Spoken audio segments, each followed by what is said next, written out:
O podcast que você ouve agora é uma produção da Central 3. Cristo Redentor, braços abertos sobre a Guanabara.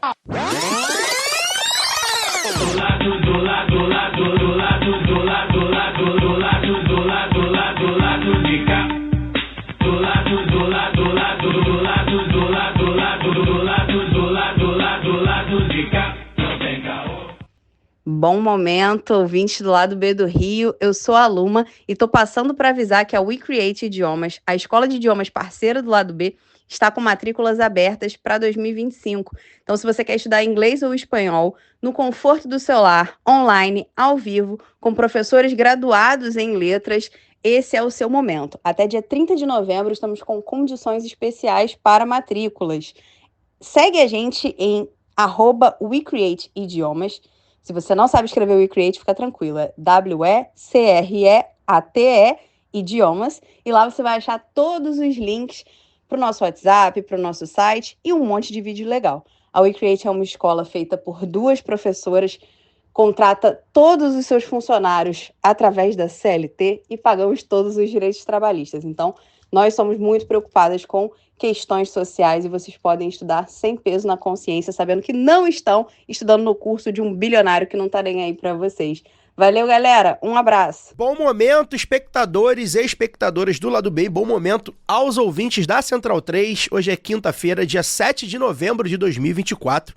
E eu sou Caio Belandi, direto do Saúl Estúdio. Este é o Lado B do Rio 340, chegando aqui no YouTube e também no seu feed de podcasts. Você já sabe, no YouTube pra gente é importante você verificar se você assina o canal, se você é inscrito no nosso canal. Se não for, inscreva-se. É importante que você ative as notificações após ser inscrito, porque só assim o YouTube te entrega os conteúdos do canal. É isso. Então, além de inscrever, para driblar o algoritmo, você ainda precisa ativar a notificação, dizer que quer. E, claro, deixar o like pra gente é fundamental que você deixe o like também para aumentar o nosso alcance, tá bom? Compartilhar e comentar também, sempre bom. Se você gostar do programa, compartilhe aí nos seus grupos, nas suas redes e deixa seu comentário, seu feedback, tá? O time tá novamente completo, Fagner Torres Lima está de volta ao meu lado no seu estúdio, juntamente com o Daniel Soares. E, via internet, Luara Ramos. Também está com a gente virtualmente Antônio Carlos Porto Júnior, advogado, integrante do coletivo jurídico da CUT do Rio Grande do Sul. Hoje a gente vai conversar com o Porto, vamos revisitar, na verdade, um acontecimento histórico que está fazendo aniversário, né, nesta data, né? Fazendo aí 107 anos da Revolução Russa. A gente vai querer conversar quais os legados, o que aprender, né, quais as saídas que Lenin e sua turma de camaradas deixam pra gente aí mais de 100 anos depois. Porto, bem-vindo, obrigado por aceitar o nosso convite. Vamos bater esse papo para tentar nos inspirar um pouco, né? Verdade. Bom, pessoal, boa noite, boa tarde, bom dia.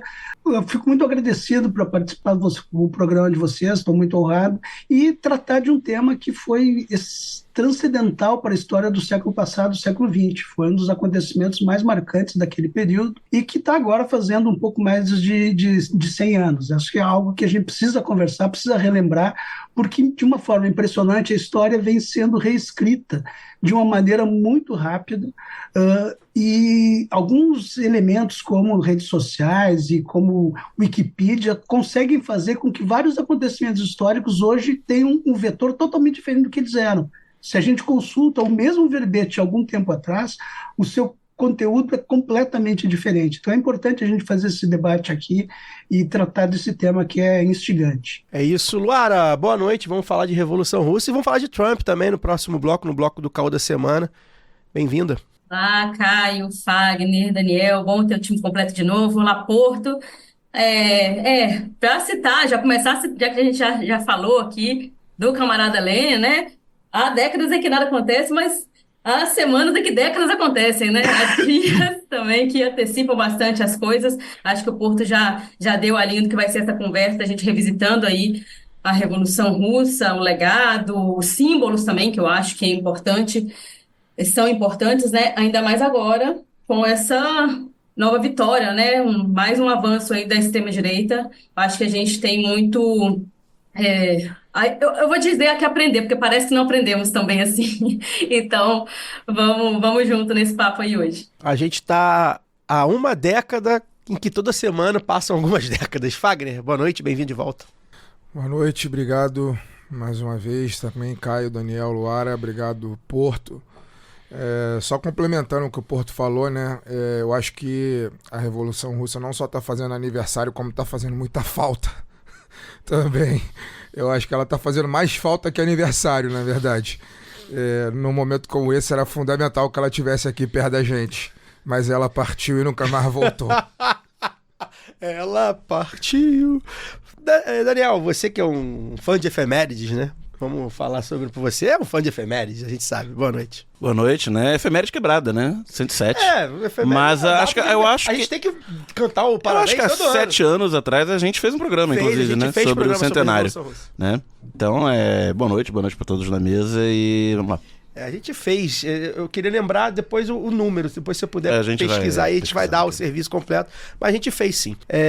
Antes de iniciar o papo, agora que o mês virou, né, eu quero lembrar vocês, te convidar, na verdade, a apoiar o Lado B. A gente está precisando retomar aí o nosso nível de apoio que a gente perdeu nos últimos meses. A gente precisa da sua ajuda para manter a luz do estúdio acesa, continuar na luta. A partir de R$10 por mês, você concorre aos sorteios da Camisa Crítica e recebe semanalmente a newsletter Lado B de Ler, com reflexões, textos, dicas culturais diretamente no seu e-mail, toda quinta-feira. Hoje a gente já enviou aí a segunda edição. Luara gostou, foi aprovado pela Luara, que fico muito feliz, eu como editor da newsletter, né? Fico muito feliz que ela aprovou. E ela e o Fagner fizeram uma dica cultural em conjunto aí. Então vocês vão saber qual é só se vocês apoiarem o Lado B, né? A gente tem que fazer uma surpresa um pouquinho. Mais pra frente eles vão dizer, de repente, aí nas próximas semanas, eles podem dizer qual a dica que eles deram. Só vou falar depois que pingar lá no nosso financiamento coletivo. Sinto muito. Nossa, e tá muito legal o formato, gente. Eu tô adorando, porque eu gosto demais de podcast, virei uma ouvinte de podcast desde que comecei a fazer o Lado B. Já confessei aqui que antes eu não ouvia tanto. Aí passei a fazer, falei, cara, eu preciso ouvir mais coisa, ver o que tá rolando aí. E fui aprendendo junto. Mas o formato texto, como o Caio já disse, acho que está no nosso coração, né, também, que a gente faz comunicação, acho que não dá para abandonar nunca. Então, se o Lado B já era bom de ouvir, de ler, tá muito legal, gente. Eu estou gostando demais e espero contribuir mais nas próximas edições. Quando o mundo acabar, vai restar só as palavras, as palavras que foram escritas e mais nada, assim, é o que vai ficar. A gente vai partir, as vozes vão partir, mas as palavras vão ficar escritas em algum lugar. Fiquei com medo de você citar lá a frase do Temer em latim, hein? Pois é. Fagner, deixa o seu fatalismo para depois, que a gente tá fazendo aqui agora. A gente precisa arrecadar. Então não dá pra ser fatalista querendo arrecadar, senão ninguém vai querer pagar nada. Isso vai acabar. Pois é. Então a faixa de... vai acabar? Pois é, né? Ninguém vai querer arrecadar. A gente gasta tudo de cachaça. Pode gastar. Ou pode fazer o contrário, verdade. Aproveita que o mundo vai acabar, não precisa guardar dinheiro, não precisa nada. É verdade. Não vai adiantar nada. Ó, a gente tratou da Revolução Russa no centenário no Lado B 38. Olha aí. Antecipado, em 20 de outubro de 2017. É isso. Então, para retomando aqui, a faixa de R$20 por mês, você ainda, além da newsletter semanal que você recebe no e-mail e dos sorteios da Camisa Crítica, você ainda pode fazer parte do nosso conselho editorial no Telegram. Então, como é que você apoia o Lado B? Em apoia.se/Lado B do Rio ou orelo.cc/Lado B do Rio. Se você não puder ou não quiser fazer parte desse plano de apoio, desse financiamento coletivo, você pode ajudar com qualquer valor e, quando quiser, enviando Pix para ladobedorio@yahoo.com. Agora o Cesarotti vai soltar a vinheta nos tempos da Guanabara aí para quem tá no podcast, para que pro YouTube não vai ter, porque pode ser que, né, direito autoral, podem derrubar, mas a gente vai falar agora da Revolução de 1917. Quero um bate-papo na esquina, eu quero o Rio Antigo com crianças na calçada, brincando sem perigo, sem metrô e sem frescão, ontem no amanhã.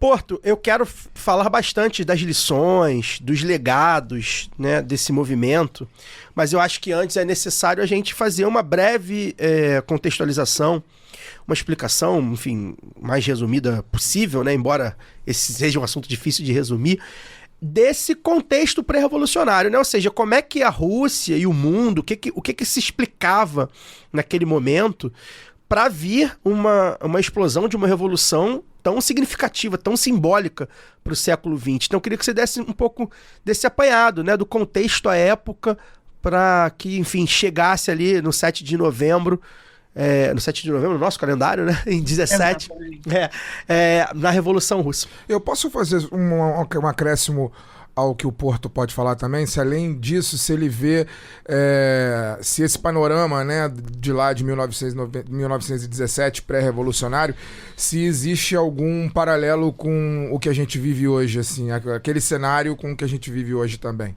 Pois então. Bom, primeiro eu queria até começar com uma pequena provocação, assim, que na verdade a Revolução não foi uma Revolução Russa. A Revolução que ocorreu no final da Primeira Guerra Mundial, ela não aconteceu só na Rússia, ela começou na Rússia, ela teve uma liderança de Lenin, de Trotsky, de vários líderes russos, mas ela não se restringiu à Rússia. Ela aconteceu no Império Austríaco, no Império Austro-Húngaro, aconteceu no Império Alemão. Então foi um processo revolucionário que envolveu, inclusive, China, Mongólia. Foi um processo revolucionário muito mais amplo do que simplesmente uma revolução russa, por diversos motivos, seja pela historiografia ocidental, que procurou confinar o fenômeno a um fenômeno exótico havido na Rússia, e também um pouco pela historiografia soviética, pós-Stalin, no sentido de trabalhar com uma ideia meio nacionalista, se constituiu uma noção de que se tratou de uma revolução russa, quando não foi. Ela foi muito mais ampla do que isso. E se a gente pensar em enxergar a guerra civil que seguiu a Revolução Russa, é ainda mais impressionante, assim, porque assim, nós tivemos guerra civil na Alemanha, nós tivemos na Letônia, nós tivemos na Polônia, na Estônia, na Hungria. Então, assim, se envolveram um conjunto de forças que não se restringiu apenas porque a Revolução foi na Rússia e aconteceu. Não, teve um enfrentamento global do capitalismo com as forças socialistas, as forças comunistas, numa vitalidade super importante. E quando eu falo que começam a reescrever a história, é que boa parte daquele processo revolucionário passa a ser contado hoje a partir de uma ótica que despreza a natureza da revolução que estava acontecendo naquele momento. Então aparece como uma guerra russo-polonesa. Como assim guerra russo-polonesa? Na verdade, tu tinha bolcheviques, tinha comunistas polacos lutando do lado do Exército Vermelho, tu tinha estonianos lutando do lado do Exército Vermelho, tu tinha letões e assim sucessivamente. E o processo de dissolução e de enfrentamento à revolução é impressionante, assim, porque, por exemplo, parte dos exércitos alemães que estavam no leste europeu participaram da guerra civil, lutando ora contra os bolcheviques, ora interferindo nas disputas interpaíses, que eram países que estavam se gestando naquele período. E essas tropas, inclusive, quando voltam para a Alemanha, acabam sendo a base dos Freikorps, que vão também fazer o combate à revolução, à contra-revolução da Alemanha, que acabam com a morte de Rosa Luxemburgo, Karl Liebknecht. Enfim, para a gente pensar assim, a revolução, quando ela acontece na Hungria, como é que ela é derrotada? Por tropas romenas, lideradas ou instigadas pelos franceses. A mesma coisa que acontece na Polônia. Então, assim, nós temos um contexto de uma revolução que é muito maior do que isso. Então, assim, talvez a gente vai mais adiante chegar na questão do impasse que a revolução chegou, é que, num determinado momento, o processo revolucionário termina. E esse processo revolucionário termina de que forma? Os bolcheviques, os comunistas, ganham no Extremo Oriente, ganham na Sibéria, ganham na Ásia Central, ganham no Cáucaso, ganham na Rússia, ganham em parte da Ucrânia, a Ucrânia Ocidental é perdida, ganham em parte da Bielorrússia, uma outra parte é perdida, e a revolução é derrotada na Finlândia, na Estônia, na Letônia, na Lituânia, na Polônia, na Hungria e na Alemanha. E esse contexto talvez explique depois as dificuldades como foi a construção e os impasses que a sociedade soviética encontrou. Bom, o que a gente tinha? Bom, não sei se é muito longo, que vocês querem entrar e participar. Não, pode seguir e fala pra gente um pouco desse contexto pré-revolucionário. Então, é isso, essa era uma questão que nós estávamos vivendo o auge do imperialismo, com as grandes potências disputando os seus mercados pelo mundo, causando uma gigantesca de uma guerra, uma enorme de um morticínio. Nós já tínhamos tido um enfrentamento entre as tropas, o exército do Tsar e o Império Japonês em 1905, estourou uma revolução em 1905 na Rússia, foram as primeiras experiências com os soviets construídos naquele período, e fora todo o contexto europeu que quando às vésperas da guerra, os partidos socialistas acabam, nos seus respectivos países, pagando ou aprovando os créditos de guerra, e nós temos o quê? Nós temos uma guerra que talvez tenha sido a das mais sangrentas guerras até então enfrentadas, onde a fina flor da juventude morre, e nós enfrentamos, e isso cria uma gigantesca insatisfação social, e que desencadeia numa revolução que inicia na Rússia e se espraia pela Europa como um todo, tendo reflexo, inclusive, na Itália, em vários desses lugares, assim, que talvez explique um pouco da reação que a gente enfrenta depois, que é o surgimento do fascismo, o surgimento do nazismo, o surgimento do ultranacionalismo polonês, finlandês, etc., e que hoje está sendo muito ressurgido. Hoje, quando a gente vê os acontecimentos da Ucrânia, estão se restabelecendo e se retomando personagens da época fascista. Então, assim, esse é um aspecto que é bem fundamental, bem importante a gente falar. Olá, ouvinte, eu sou o Podão e eu tenho uma notícia incrível para você. Esse podcast está participando do prêmio Melhores Podcasts do Brasil 2024 e você pode fazer a diferença. A votação já está aberta e é super fácil participar. Basta acessar o site premiompb.com.br, votar no seu podcast favorito, lembrando que você pode votar uma vez por dia. Contamos com o seu voto, hein? Obrigado pela atenção e agora pode voltar ao seu episódio. Um forte abraço e até mais! Eu estava aqui até anotando alguns pontos interessantes que o Porto já trouxe desde a primeira intervenção, né? Então, quando se fala dessa coisa de agora, de reescrever a história, né? A gente tem que perceber que é sempre sob um viés ocidental, sempre sob o viés do Império Estadunidense, como a gente tem sofrido com isso, porque até os nossos caem nessa armadilha, né? E aí a gente pode falar de revisionismo e tal, tudo. Mas também quando esse contexto, né, traz aí a guerra e a Primeira Guerra Mundial, eu acho que tem também o peso de um romantismo que tentam colocar certos fatos, mas que também não dá para poder fugir desses fatos, né? Então, a minha primeira pergunta tem a ver com isso, mas antes eu até queria trazer aqui que eu acho que tem uma discussão até sobre os rumos, porque a Revolução ela é vitoriosa sob a liderança, né? Principalmente a gente sempre lembra do Lenin, e aí você me corrige, viu, Porto, se eu estiver errando fatos e algumas coisas, mas principalmente sob a liderança do Lenin, mas com essa coisa também de acabar com a guerra, porque estava onerando principalmente o povo. E aí a gente tem um fato, já em fevereiro, né, que no calendário aqui seria, acho que perto, ou o mesmo dia, né, do 8 de março, em que as mulheres aderem a esse movimento, e eu queria justamente perguntar sobre essa participação das mulheres, que é visto ocidentalmente, vou colocar assim, como uma coisa, como se fosse algo completamente desgarrado ali, né, que não tem, como se não houvesse um contexto pré-revolucionário, ou como se fosse uma ação espontânea, né, e romântica também, que ainda colocam, né, essa ideia, assim, romantizada de uma participação das mulheres, sendo que, na verdade, a gente tinha naquela Rússia pré-revolucionária mulheres muito organizadas e grandes nomes ali, né? Alexandra Kollontai e outras Krupskaya, a Clara Zetkin também, que foi... Exatamente. Que acho que em 1910 já tinha proposto um Dia Internacional das Mulheres até, né? E aí, partindo de uma proposta das mulheres socialistas, das mulheres organizadas, mulheres trabalhadoras organizadas. Então, eu estou trazendo todos esses pontos aqui, porque eu acho que precisam ser rememorados também, que as pessoas elas pensam até assim, como se fossem coisas desgarradas, né? Como se não fosse ação dos trabalhadores organizados, dos trabalhadores oprimidos e aí organizados. Então, eu queria saber um pouco disso, assim, dessa participação das mulheres, o peso disso, não só nesse episódio, mas também nesse episódio, né? Porque eu acho que é muito simbólico. É uma manifestação em que a palavra de ordem era paz, pão e terra, né? Isso. Não, realmente, assim, o contexto é um contexto muito interessante, porque assim, grande parte dos homens trabalhadores acabam indo para a guerra.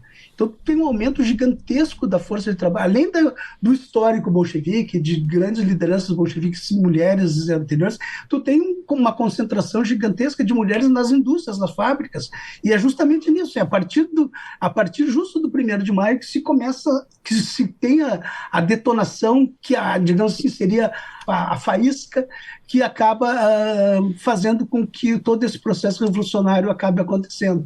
E talvez esses sejam os dados que sejam interessantes, porque do ponto de vista das mulheres, a Revolução Russa teve um papel super importante, porque assim, foi praticamente, pode ter tido um outro país menor que teve o direito de participação de votação feminina, mas quem abriu o sufrágio feminino foram as mulheres.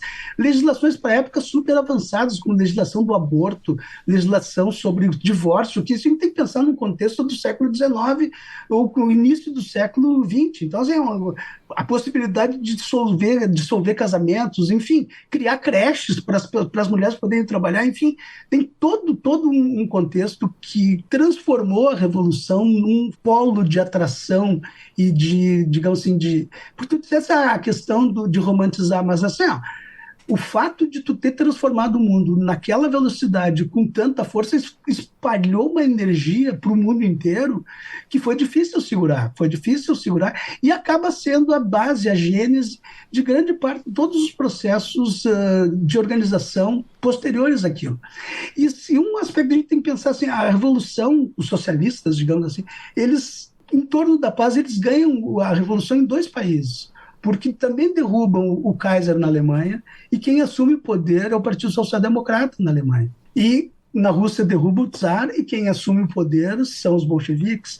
Então a gente tem uma situação que é duas revoluções que seguem 2 caminhos bastante diferentes uns dos outros, e aí a gente vê o que aconteceu na Alemanha. A Alemanha desemboca, depois disso, no fascismo, no nazismo, e um papel, talvez assim, que o fato da social-democracia, durante o processo revolucionário alemão, ter ficado do lado da reação, explica muito do que aconteceu depois, muito do que se passou na Alemanha, depois não só na Alemanha, Croácia e outros lugares todos, tudo que nós enfrentamos depois disso. Inclusive, acho que tinha uma discussão, né, como eu tinha falado anteriormente, acho que, se não me engano, entre o Trotsky e o Lenin, que o Trotsky achava que a participação, a manutenção ali dos conflitos, né, mostraria, de certa forma, seria pedagógico para a classe trabalhadora, porque ali teria noção do que... Tô fazendo uma interpretação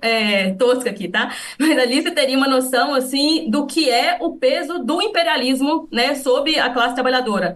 E o Lenin discordava, não, a gente precisa sair disso aqui e pensar agora o nosso Estado revolucionário, né, desenvolver esse Estado revolucionário. Então, era um pouco dessa discussão também. Eu acho que sim. Eu acho que esse tema é um tema do que a gente podia chamar, de certa forma, de isolamento da Revolução, que chega num determinado momento em que as tropas são derrotadas, e o que se faz com isso? Que tipo de o que nós vamos construir em relação a esse tema?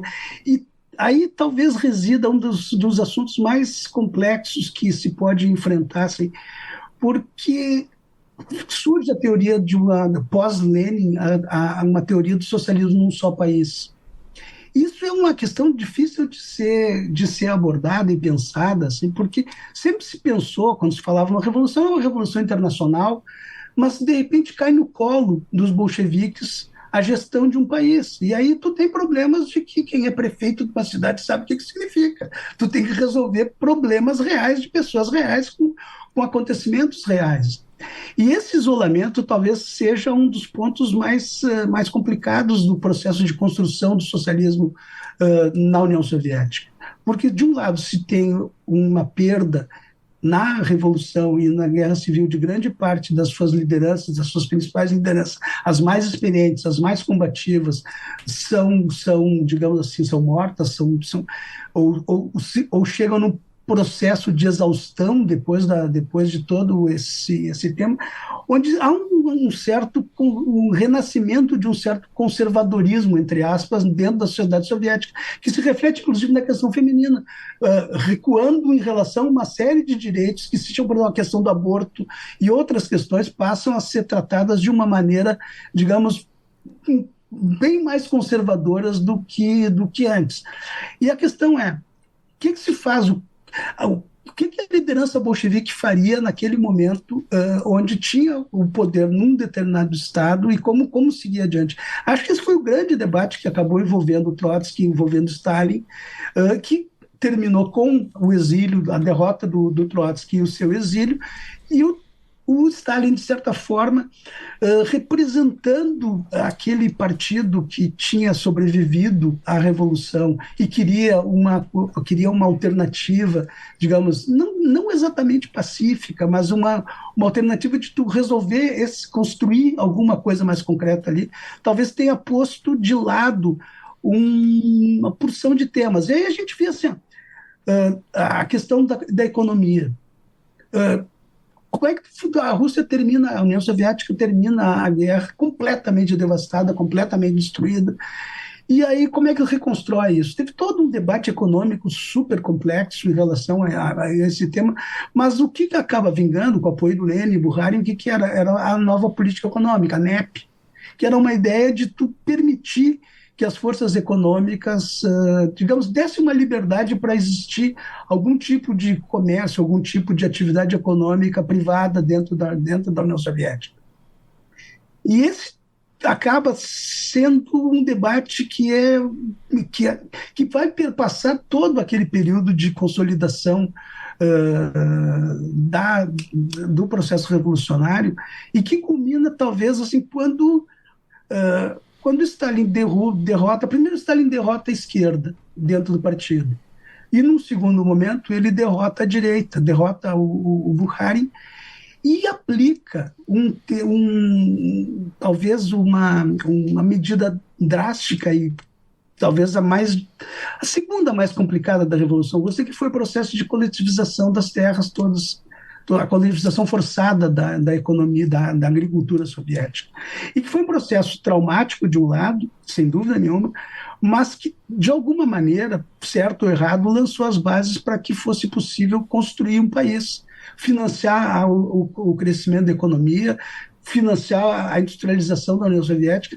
E é um tema importante a gente pensar que a União Soviética a Rússia sai de seu país, um dos países mais atrasados da Europa, com maior taxa de analfabetismo da Europa, tinha uma indústria nova que estava sendo surgida, mas ela, quando chega na década de 40, ela enfrenta a maior potência econômica da Europa de igual para igual. Não é só enfrentar a Alemanha.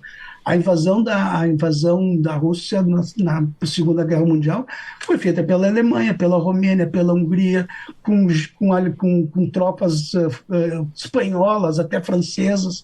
Então, a construção de uma sociedade socialista e de uma economia planificada permitiu, pelo menos até os anos 60, talvez, um progresso das forças produtivas que sem comparação na história da humanidade até então, que leva a um país como era a Rússia, um país agrário e analfabeto, a conquistar o espaço. Então, são algumas coisas absolutamente extraordinárias que foram feitas nesse período.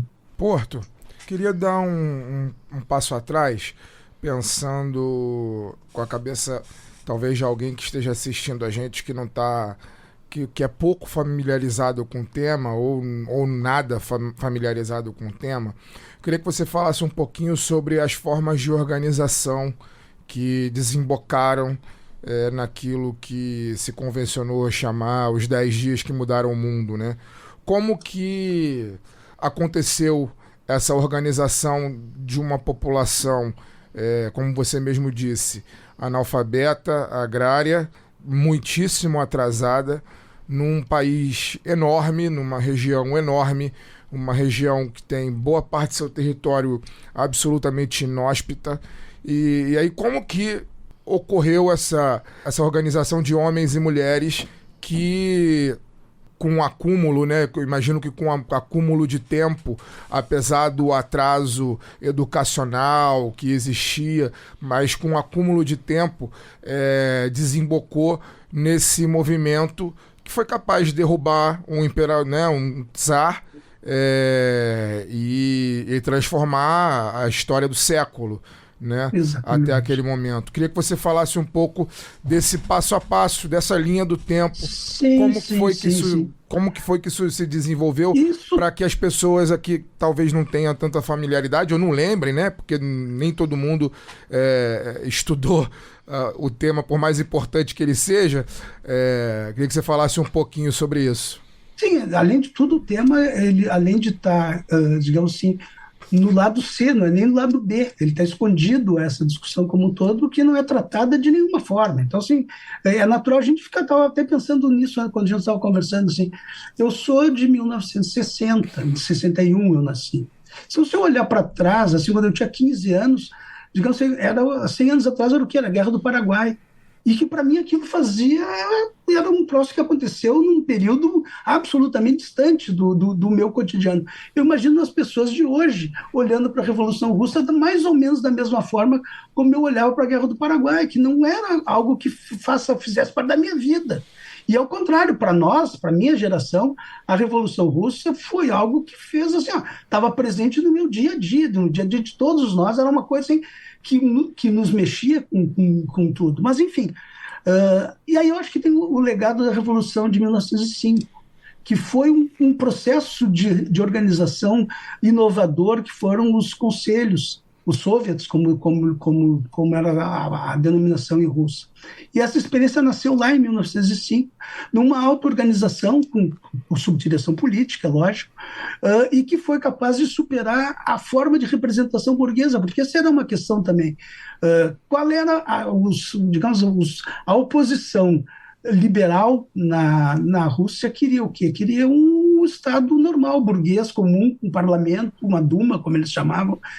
E a experiência, a construção dos soviets, dos conselhos de soldados, de operários e de camponeses, acabou permitindo um nível de organização e um nível de informação e de circulação de informação, de organização, e que desembocou no final de 1917 nisso. Assim, depois das jornadas de julho, nós temos um processo que desemboca na tomada do poder no final de 17, em outubro, no calendário antigo, e novembro no nosso aqui. Então, assim, essa experiência da construção dos conselhos de trabalhadores e de soldados e de camponeses é uma chave que explica o sucesso da Revolução e a capacidade de se capilarizar num país gigantesco como era a Rússia, como era a Bielorrússia, como era a Ucrânia. A partir dessa experiência, tu conseguiste levar a mensagem da Revolução para os mais longínquos locais e criar uma situação de duplo poder, onde tu tinha uma possibilidade de, assim, tem alguém para substituir o governo que está colocado aqui. Quem é que está para substituir o governo? Somos nós, todo o poder aos soviets. Os soviets podem governar o país, ou seja, os trabalhadores, os camponeses, os soldados podem governar o país, e passaram a governar efetivamente. Eles passaram a ser a voz que era obedecida pela população, era obedecida pela situação em geral. Então, essa situação de duplo poder permitiu que se conquistasse e que a Revolução acabasse sendo efetivamente vitoriosa. Porto, você já falou um pouquinho aí, né, sobre a questão da economia planificada, né? Que em menos de 20 anos a União Soviética passou desse país agrário atrasado para uma potência militar capaz de enfrentar a Wehrmacht, né, a máquina de guerra alemã, e vencer. E daí para se tornar uma das duas superpotências, né, por mais de 50 anos. Queria que você falasse o papel da economia planificada, né, os famosos planos quinquenais dos anos 20 e 30, e como é que a União Soviética lidava com as questões das restrições, né, porque por mais que não houvesse, já que era uma economia planificada, não havia um mercado privado disputando recurso público e um jornal nacional dizendo que tinha corta-gasto, mas ainda assim persistem as restrições externas, né? A União Soviética não produzia em seu território tudo que era necessário para esse desenvolvimento industrial, militar e de condição de vida para o seu povo. E também por que esse processo planificado que transformou a União Soviética numa superpotência que colocava o homem no espaço e disputava a hegemonia mundial com os Estados Unidos se esgotou no final do século XX. Essa é a pergunta de $1 milhão, né, cara? Se a gente $1 milhão de rublos. de 1 milhão de rublos, ou de... Enfim, qual é a moeda que vai ser usada pelos BRICS. Mas o fato é assim, essa é o grande tema, e a grande dificuldade que existe para poder explicar e poder enfrentar esse tema. Porque assim, se a gente pensar, se tu construir a partir de um planejamento centralizado, dizendo assim, olha, o que o país precisa, quem precisa, e a partir disso concentrar os seus recursos, foi algo extraordinário, espetacular. E como superar isso? Os soviéticos tiveram vários processos onde eles, apesar das restrições comerciais, os soviéticos conseguiram comerciar bastante com o resto do mundo. Boa parte da indústria foi uma indústria que veio importada em métodos que na época eram absolutamente revolucionários, Taylorismo, etc., foram aplicados em larga escala na União Soviética, e algumas tecnologias foram compradas no exterior a partir de uma produção, digamos assim, de um excedente agrícola que permitia que se fizesse algum tipo de acumulação capaz de construir e montar isso. E além da questão, digamos, mais propriamente dita de economia, tem toda a questão de planejamento também da educação, porque em pouco tempo tu consegue construir uma geração de engenheiros, de engenheiras, de químicos, de químicas, capazes de produzir uma verdadeira revolução industrial a partir de uma base quase inexistente. Então, assim, tem um aspecto que é gigantesco em relação a isso. Agora, qual é a dificuldade do planejamento centralizado? É a questão de como é que a gente resolve como é que tu resolve a questão do consumo. Porque como é que a gente vai planejar, sei lá, quantos ovos são precisos estar disponíveis numa determinada região do Rio de Janeiro, numa determinada cidadezinha do Rio Grande do Sul? Pô, mas daí na média as pessoas consomem tanto, mas só que naquele mês teve 2 aniversários que tiveram que fazer muitos bolos, enfim. Esse impasse de se conseguir essa sintonia fina e atender essas necessidades mais cotidianas talvez tenha sido a maior dificuldade da Revolução. Durante o período que se desenvolvia uma indústria pesada, uma indústria de base, foi fácil fazer isso, construída de uma forma centralizada, de uma forma pensada. No momento que há um desafio de se construir, digamos assim, de um lado atender um anseio de consumo, de um lado, e de outro tu fazer frente a uma revolução tecnológica que exigia um nível de improviso, um nível de experimentação que talvez não fosse compatível com uma sociedade totalmente planejada. Porque aí a gente sabe como é que funciona o serviço público. Não quero aqui falar mal de ninguém, mas tem certas coisas que as pessoas se protegem mutuamente. E se criou uma burocracia na União Soviética a partir disso, que ela começou a ter seus próprios interesses dentro do funcionamento do sistema. E aí, muitas vezes, o planejamento e o controle disso, e até a definição de metas, não tinha mais em mente exatamente a satisfação das necessidades da população ou do Estado soviético, mas respondendo aos anseios dessa burocracia que ficou onipresente.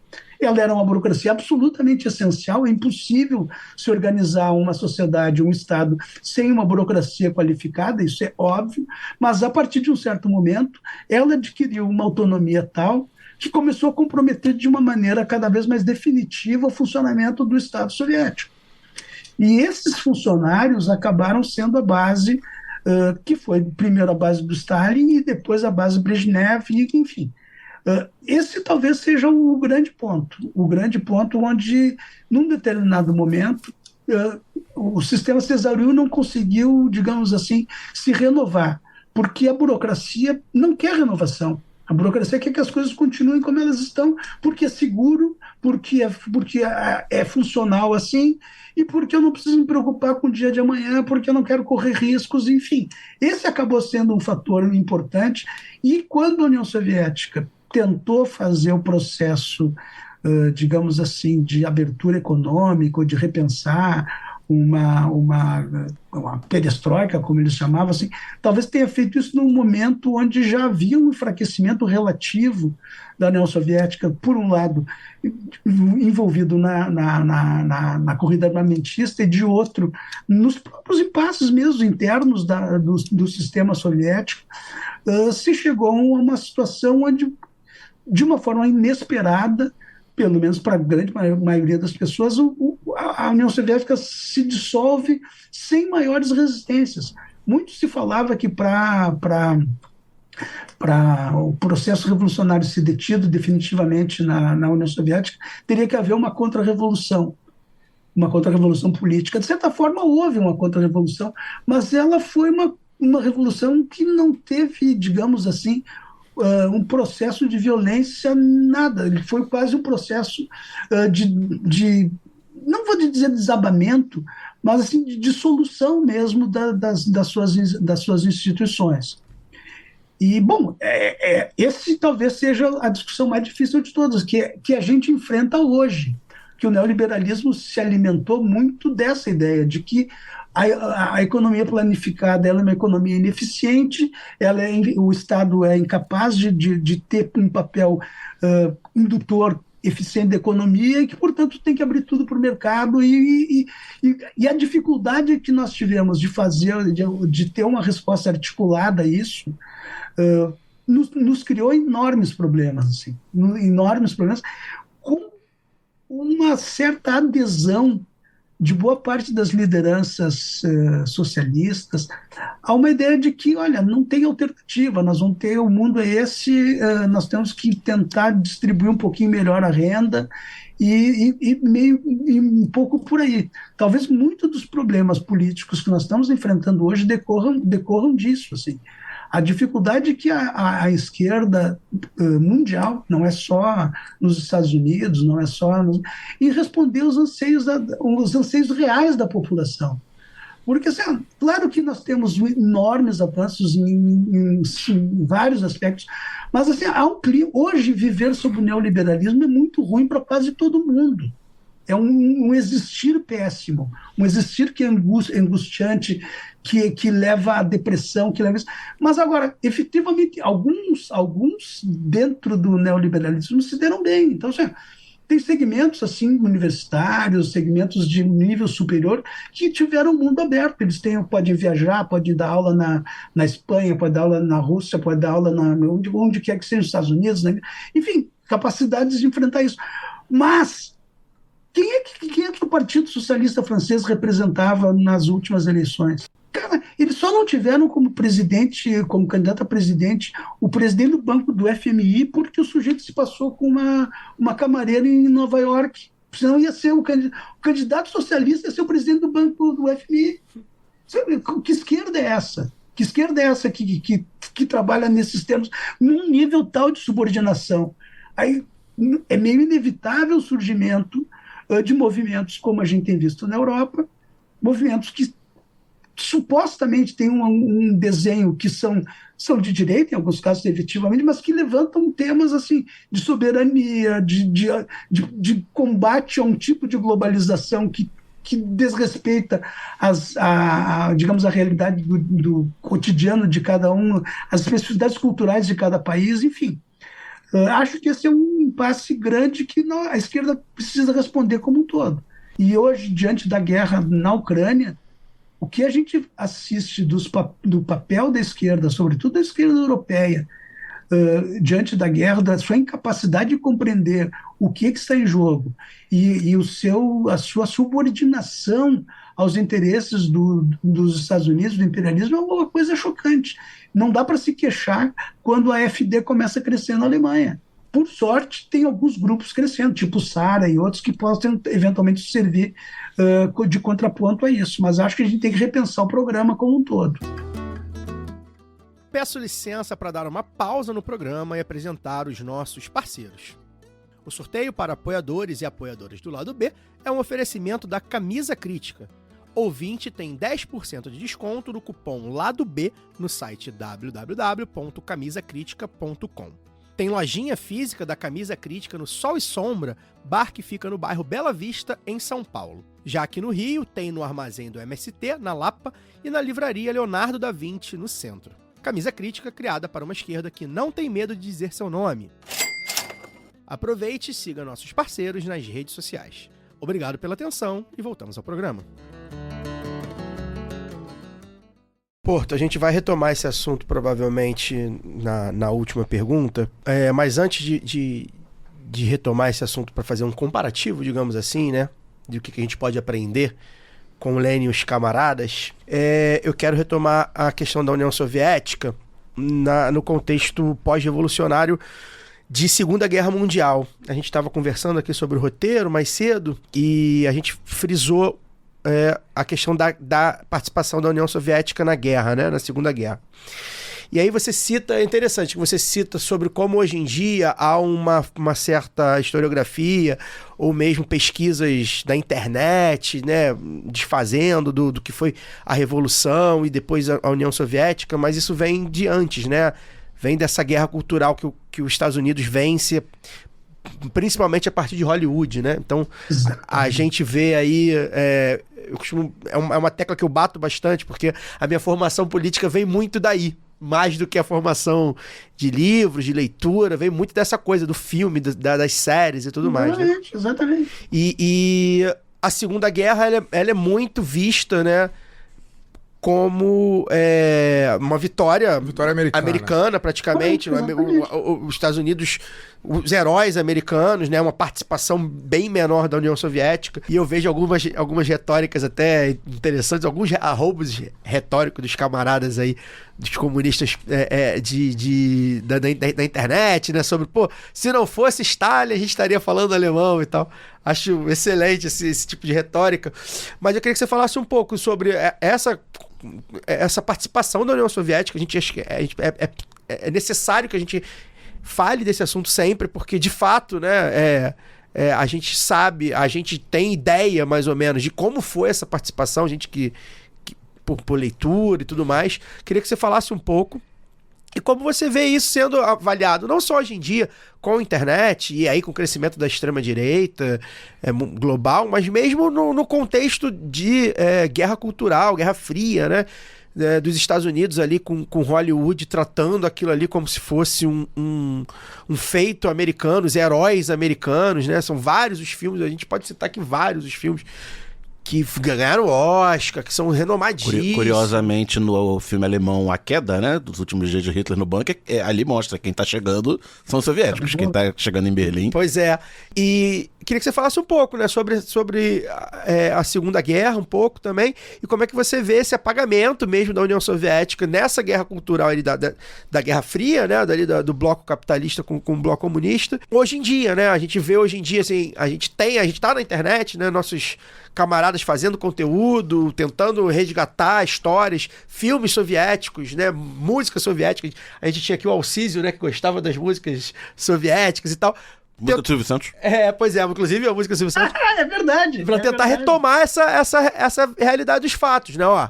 Sem a União Soviética, a gente estaria falando alemão. Não, mas isso que tu diz é verdade, sim, porque, resumidamente, para o Ocidente, o que acontece o Hitler era um maluco que queria matar judeus, começou com uma guerra invadindo a França e invadindo todo mundo, e os americanos foram lá desembarcar na Normandia, resolveram o assunto e acabaram com a guerra. Isso é um pouco o desenho que a gente tem.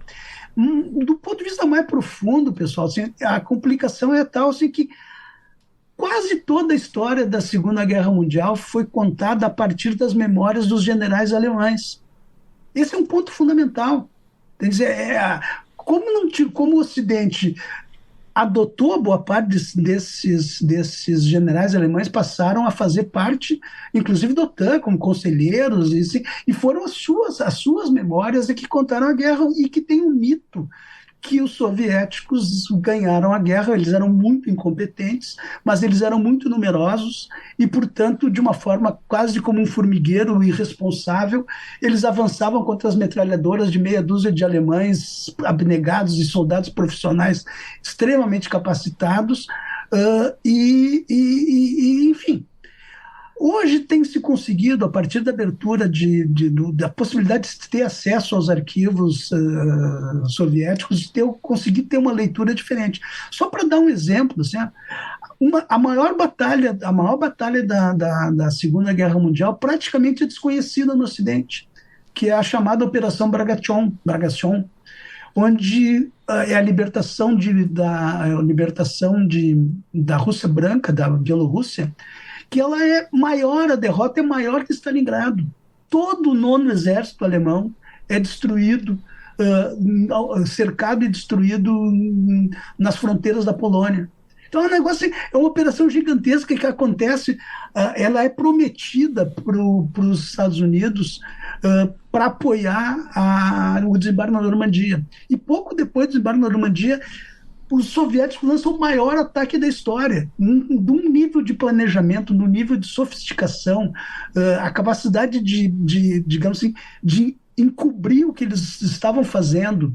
Foi um negócio espetacular, assim, enganar o exército mais profissional do mundo, imaginando que a ofensiva ia acontecer na Ucrânia, quando ela acontece efetivamente na Bielorrússia e leva à destruição praticamente de todo o exército que tinha sido o grupo de exércitos direcionados para Moscou. Então, assim, é lógico que não vamos dizer assim, não vamos negar que os americanos não tiveram um papel importante na guerra, é evidente que sim, é evidente que tiveram um papel importante, a sua indústria foi importante, boa parte dos caminhões que os soviéticos utilizaram para chegar até Berlim foram caminhões americanos, isso é fato, teve alguma coisa em termos de aviões, etc., o Lend-Lease americano funcionou, mas o papel, a quantidade e a guerra, na verdade, aconteceu no leste europeu. Pois é. Nós tivemos assim, escaramuças em algumas batalhas, talvez a mais importante tenha sido ali em Dunkerque, quando o exército anglo-francês é cercado, mas no mais, depois, o grosso da guerra aconteceu no front oriental. É ali que aconteceu, entende? Então, era engraçado, assim, o papel soviético era tão pesado que os exércitos alemães queriam fugir para se render para os americanos, porque tinham medo do que eles tinham feito lá. E isso também é uma característica. Essa guerra na União Soviética, ela tem uma natureza que é muito diferente da que ela tem no front ocidental, porque lá se tratava de uma guerra de extermínio mesmo, planejadamente para isso. Nós vamos exterminar a população. Operação Barbarossa. Exatamente. Que era de ocupação do espaço, né? Era a ideia do espaço natural dos alemães, era você eliminar aquela população para dar para quem a merece, que no caso seria a população ariana. Exatamente, e privar os soviéticos e eslavos em geral de comida, etc., no sentido de realmente causar fome, causar morte e deliberadamente tropas indo caçar os dirigentes políticos de cada uma das cidades, os dirigentes do Partido Comunista, enfim, um quadro muito pesado. E assim, o que incomoda mesmo, assim, coisas que estão acontecendo hoje aos nossos olhos, assim.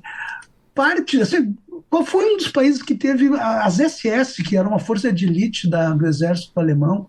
Ela era formada, as Waffen-SS eram formadas, obviamente, por alemães, mas com muitos voluntários de muitos países. Então, assim, tu tinha divisões compostas de escandinavos, tu tinha divisões compostas por franceses, e o maior contingente de estonianos e letões e bálticos em geral. E hoje, esses caras que lutaram pelo Hitler, com o uniforme da Wehrmacht nazista, são erigidos à categoria de heróis de liberdade. Então, hoje se destrói nos países bálticos. Cara, exumam os corpos dos soldados do Exército Vermelho que derrotaram os nazistas no Báltico, exumam os corpos para tirá-los do lugar, derrubam as estátuas dos soldados e contam uma história que eram combatentes da liberdade, que eles estavam se defendendo da invasão russa, que eles não eram aliados do Hitler, eles não escondem, assim, alguns verbetes do Wikipedia, cara, desapareceram o papel dos bálticos no Holocausto. Os caras se anteciparam os alemães para matarem a população judaica da região. A mesma coisa em relação à Ucrânia Ocidental. Então, assim, toda essa história tem sido reescrita de uma forma consciente. E o grave disso é o fato de esconder o papel que a União Soviética teve no sentido de derrotar o fascismo. Esse é o grande tema, não é só falar alemão, era uma sociedade que estabeleceria o fascismo pela Europa inteira e pelo mundo inteiro. E com apoios, isso é um ponto que é importante a gente olhar, assim, porque é pouco falado que o regime nazista era muito bem visto em boa parte, tinha muitos aliados em países europeus muito chiques. Olha, o regime de Vichy não era um regime impopular. Se vocês virem, mesmo depois da Normandia, continuava super popular o Petain. Era lá. Então, assim, tem muito desse tempo, e depois todo mundo virou resistência, todo mundo virou partigiani, todo mundo virou revolucionário depois disso. Os caras colaboraram com os alemães até terça-feira, mas na quarta era todo mundo comunista. Todo mundo ganhou, né? Todo mundo ganhou. Não, daí eles cortaram o cabelo de 2 ou 3 gurias, coitada, que era namorada de um soldado alemão, daí pegava lá e raspava a cabeça na frente de todo mundo, num negócio absolutamente grotesco. E se escondendo da sua própria culpa. A França até hoje faz de conta que não colaborou. Luara, última perguntinha. Sempre ali as mulheres sofrendo, né? Mas aquela cena é grotesca, uma coisa horripilante. Mas é um negócio bem sintomático do que são essas crises sempre para quem é mais oprimido, né? Os caras continuaram colaborando, continuaram suas vidas, foram recebidos nos países que supostamente combateram o Hitler, mas... Enfim, eu queria pegar esse último gancho aí para a gente falar um pouco de Lenin como figura. Eu acho que dialoga bastante com isso que a gente está falando, assim. Essa coisa mítica que se criou em torno do Lenin, a esquerda e a direita, né? Acho que acaba tirando, né, dele o que eu acho que é o maior mérito, né? Que era como um exímio leitor da conjuntura, o que não quer dizer que ele não errava. Quer dizer que ele errava mais rápido para poder consertar mais rápido também, né? E hoje a gente vê, assim, toda mesa que a gente faz, toda reunião que se faz, a análise de conjuntura é a primeira coisa a ser feita, mas as pessoas ainda confundem conjuntura com desejo ou com discurso, né? E o Lenin, na verdade, ele tinha, nessa análise tão apurada, uma capacidade de manejo e de mudança que a gente não vê nas grandes lideranças hoje, assim, né? Ele fazia tanta questão, e aí tem a ver, inclusive, com o desenvolvimento que ele fez também de uma imprensa revolucionária, né? Que você falou da educação na Rússia, educação do povo, né? Um letramento do povo, que ele nunca pretendeu controlar, mas que a literatura ocidental trata como, assim, a esquerda, né, como uma coisa da previsão, como se o Lenin fosse algo de extraordinário, de mágico mesmo, né, uma previsão, como se não, e negando aí a ação dos trabalhadores organizados, dos comitês, né, dos soviéticos e tal. E aí, assim, a gente vê bem como serve a narrativa estadunidense, por exemplo, como você citou, de que a Revolução foi um combinado ali, mais ou menos maluco de fatos e tal, mas que culminou num golpe contra o povo. O povo foi enganado por isso aqui, por isso a gente está lutando agora pela liberdade, né? Então tem essa coisa de chamarem qualquer coisa relacionada ao comunismo como se fosse menos do que liberdade.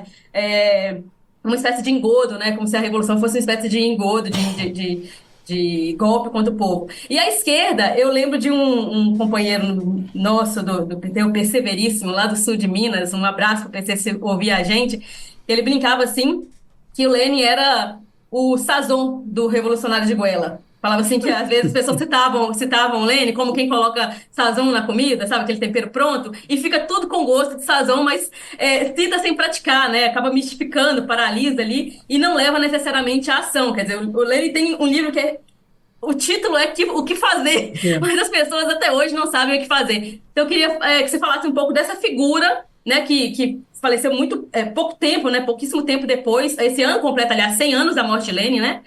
Foi em 1924, faleceu pouco depois da Revolução, então, mesmo com esse pouco tempo, se tornou essa grande figura que deu nome até a uma linha, né, do marxismo-leninismo. Mas o que é o Lenin real, vamos chamar assim, o que que sobra do Lenin, o que resta do Lenin, além dos restos mortais que a gente lembra lá daquela coisa que mitificou também, mas que fica ali no nosso imaginário, mas que significa muito mais do que o Lenin estático, morto, a figura. É verdade. Não, o que tu dizes em relação ao reescrever a história, eu estava lendo esses dias assim, apresentando exatamente como um golpe de Estado. Que simplesmente foi um complô que tomou o poder exatamente com a descrição que tu fizer assim. A leitura passa a ser essa efetivamente. Assim.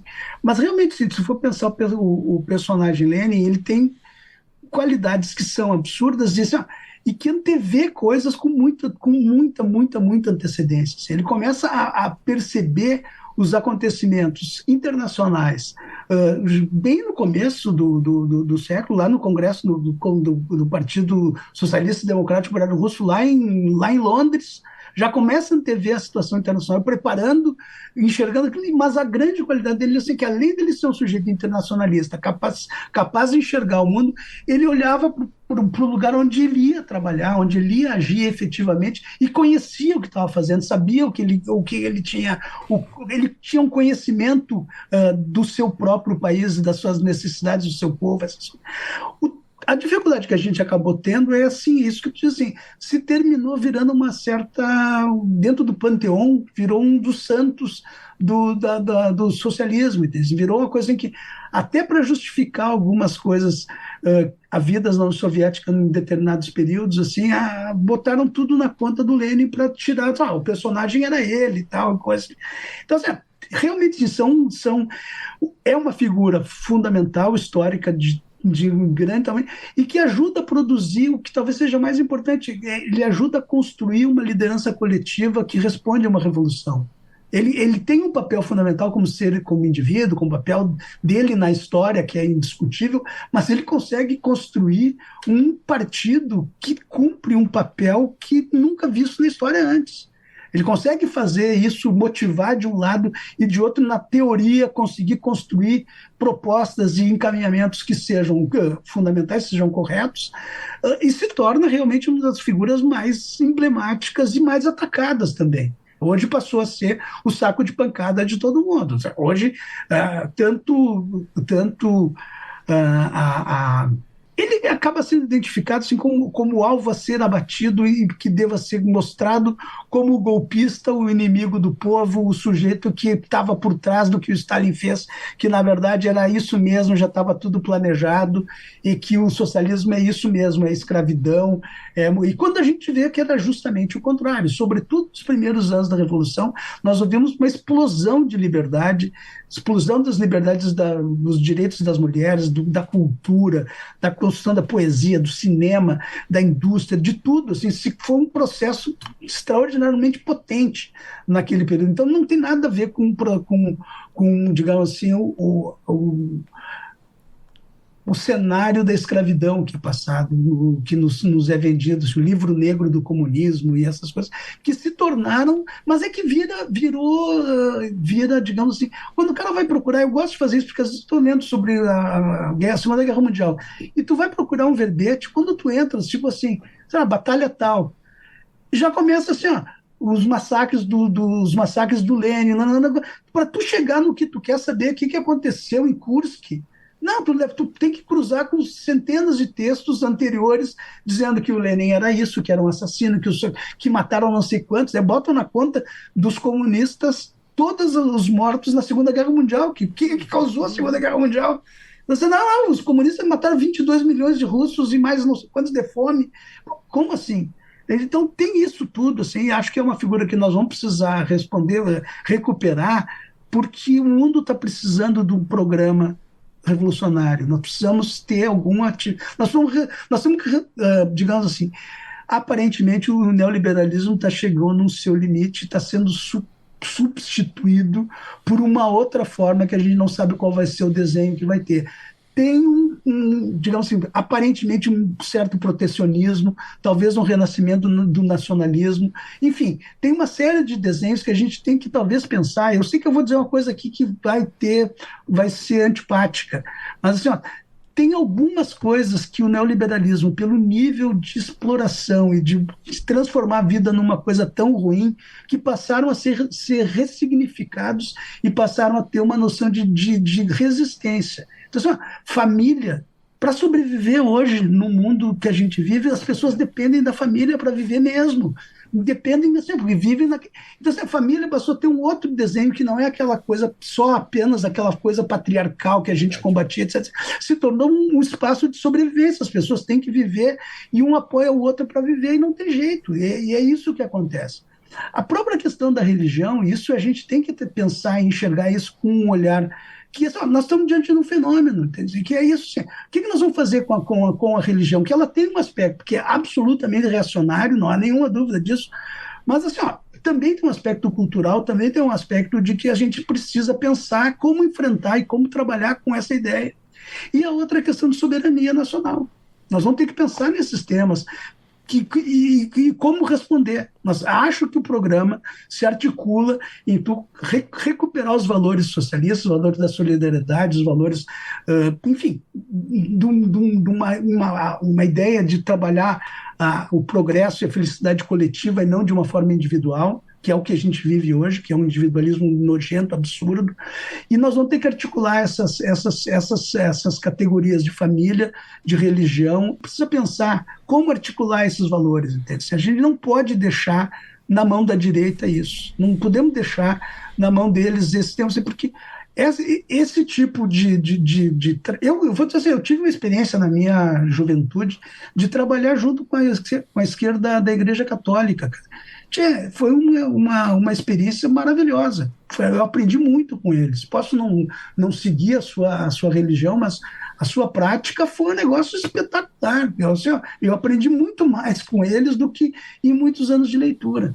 É isso. Eu acho, para poder pegar esse último gancho, assim, eu acho que esse apagamento, essa tentativa de demonização do Lenin é a tentativa de apagamento do próprio método revolucionário, né? Que eu acho que está tão em falta. Porque aí, quando a gente perde isso, e aí vem a dissolução da União Soviética, queda do Muro de Berlim, essa coisa toda, a gente perde a referência de que é possível fazer.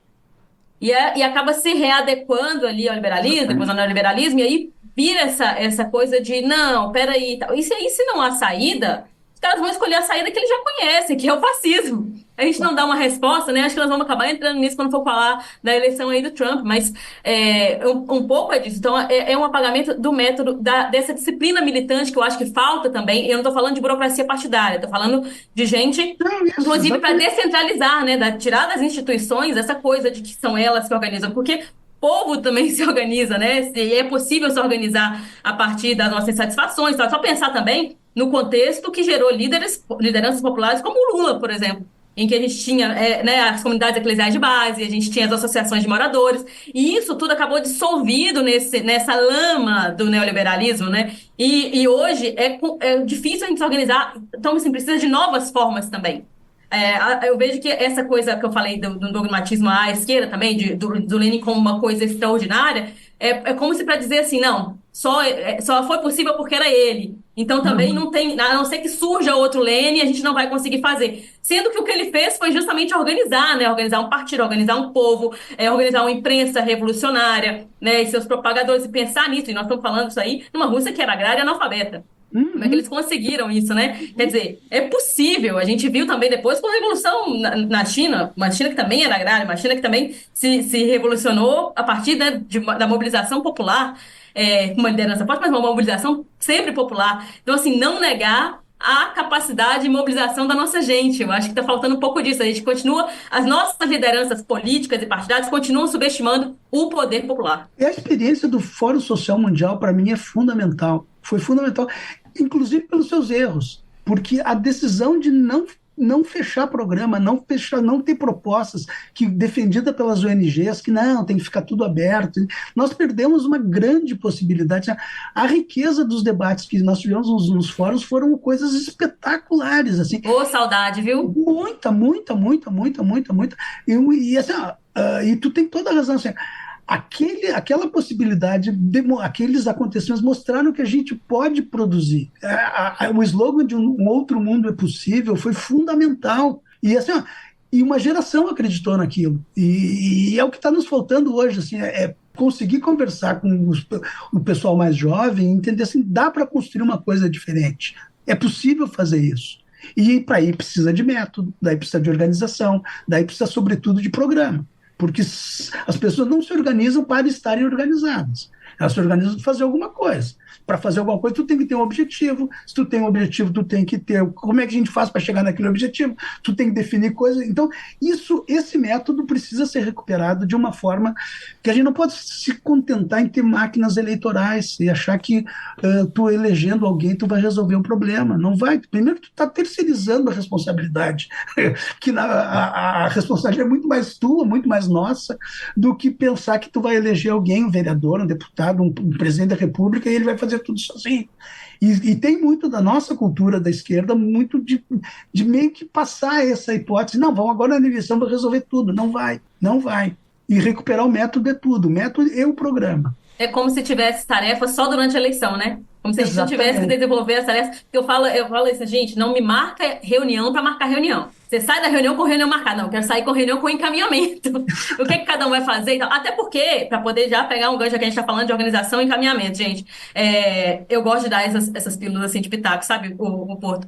Porque eu falo sempre disso, assim, a gente chega nessas reuniões para marcar reunião e aí a coisa parece que não avança e não tem... A gente não consegue pensar junto, sabe? Criar esses laços que a religião faz, que a direita tem feito de sua própria forma, mesmo que seja talvez virtualmente, talvez nos WhatsApp da vida. Então, importante começar a pensar a partir do que a gente pode fazer junto. Eu tenho sempre falado disso aqui, né, pessoal? O que a gente pode fazer junto? Porque o fórum social era isso, mas a partir do momento que você não tem um programa, para onde você vai? O que você faz depois? Eu vou dar um exemplo assim, eu sempre falo isso, a gente vai para um congresso, para alguma coisa, cria um grupo de WhatsApp. Aí eu falei, olha, bacana, estamos aqui, um grupo de WhatsApp, mas isso aqui vai ser um grupo, né, de organização ou isso vai virar um depósito de link dos mesmos links que eu já li em outros 30 grupos? Exatamente. Porque acaba sendo isso, né? E as pessoas continuam não formulando, continuam não se reunindo. Gente, nem que seja para tomar uma cerveja, sabe? Se reúne ali, porque dali pode acreditar que deve nascer alguma coisa, né? Não uma nova reunião, mas vamos fazer tal coisa aqui junto, junta 1, 2, 3, vamos ali fazer um jornalzinho, panfletar, fazer um negócio de uma causa do bairro. Assim podem nascer as coisas. A gente teve aqui o Yuri Moura, né, candidato do PSOL ali em Petrópolis, que falou das coisinhas solidárias. Então, existem muitas possibilidades de atuação, mas que elas só vão existir coletivamente. A gente pode até, aqui com o lado B, as pessoas com seus canais, né, eu acho muito importante que exista um outro lado para falar, né, de Revolução Russa, dessa história que às vezes está sendo revisitada de uma forma muito errada, aí a gente sabe na internet, Brasil Paralelo da Vida, enfim, mas que existe um contraponto à esquerda. Mas só isso não resolve os nossos problemas, porque a vida acontece ali, no cotidiano, no real, nos problemas, no ônibus lotado, sabe, na creche que falta, na inflação, que a gente precisa disputar essa ideia do que é inflação. Isso está acontecendo, isso precisa de um programa, precisa que a gente, em vez de ficar assim, quando a gente vê alguns militantes, né, olha só, plenária aqui até 9 horas da noite, porra, que inferno, cara, que merda, Deus me livre de um negócio desse, aí quem vê fala, pô, fulana, bacana, né, tá lá lutando, mas, pô, 9 horas da noite eu tô cansada, porque eu já trabalhei o dia inteiro, então não é pra mim. E a militância tem que ser para todo mundo. E a gente só vai conseguir tornar a militância mais leve, mais sensível também, se a gente distribuir tarefa. Acho que eu vou encerrar aqui, porque eu acho que esse é um ponto que eu tenho batido em vários momentos, mas que é bom quando a gente tem um interlocutor aqui como Porto, porque traz para a gente algumas, né, referências, como foi o Fórum Social e da própria Revolução Russa. É possível, sabe? A gente precisa retomar essa ideia de um outro mundo possível, porque isso já foi feito. E não deu certo, entre aspas, né? Deu certo durante algum tempo, porque as pessoas também acreditaram, as pessoas também se mobilizaram para isso. Então, vamos continuar nos mexendo, pessoal. É isso. Porto, obrigado pela sua participação. Valeu. Acho que a gente conseguiu aí fechar bem um pouco da história, um pouco do contexto e um pouco do que a gente pode aprender aí do legado deixado pela Revolução Russa. Deixa seu destaque final. Obrigado, boa noite. Eu acho que antes de tudo agradecer para vocês, para a gente poder tratar de temas que são muito pouco construídos, trabalhados hoje, e a gente continua nisso, parabenizar vocês e ver estou curioso para saber o que nós vamos falar agora sobre a eleição do Trump e o que isso significa, porque realmente assim, é algo que precisa ser bem debulhado, bem entendido, porque acho que é um recado multifacetado. Não é só notícia ruim, a gente tem que achar o que tem de positivo nisso, o que a gente pode aproveitar disso, no sentido de um aprendizado, no sentido de construir aquilo que nós estávamos falando aqui, construir um novo programa para ação futura, para enfrentar uma realidade que é extraordinariamente difícil e que exige um trabalho consciente, planejado e pensado, programaticamente trabalhado. Valeu, pessoal. Um grande abraço. É isso, relembrando a você pode deixar seu like, seu comentário, seu feedback. Se tiver alguma pergunta sobre o assunto, né, que a gente debateu agora nesse quadro, pro Porto, pode deixar aí nos comentários aí do YouTube que a gente dá um jeito de passar para ele responder também. Agora a gente vai pro Caô da Semana no feed de podcast, aquela vinhetinha conhecida aqui no YouTube. Vai ser só um cortezinho. Caô. Lê, lê, lê, lê, lê, lê, Bem, no Caô da Semana não tem como falar de outra coisa. Donald Trump está de volta à Casa Branca e aí eu pergunto para a mesa, vou direcionar o Fagner Torres Lima, que está aqui de volta com a gente. Fagner, como é que você vê esse retorno do maior símbolo do fascismo atual? Trump é o maior símbolo da maior potência, o cara mais famoso, o cara mais rico, o cara que já foi presidente, volta a ser presidente ganhando no voto, ganhando bem no voto, embora lá também, né, a democracia é confusa. Como é que você vê, principalmente pra gente aqui no Brasil? A gente tem pouco mais aí de 20 minutos para tratar, não dá pra gente se alongar. Não dá pra gente falar sobre, mas isso vai até porque tá muito recente, né? A gente acho que tem que matutar mais sobre, né? Mas acho que assim, o resultado da eleição mostra que, na verdade, os únicos pontos positivos que os Estados Unidos têm hoje é o Bruno Mars e o LeBron James, né? Nada mais presta naquele lugar. Tudo que vem de ruim quase do mundo nasce ali. Começa a partir dali.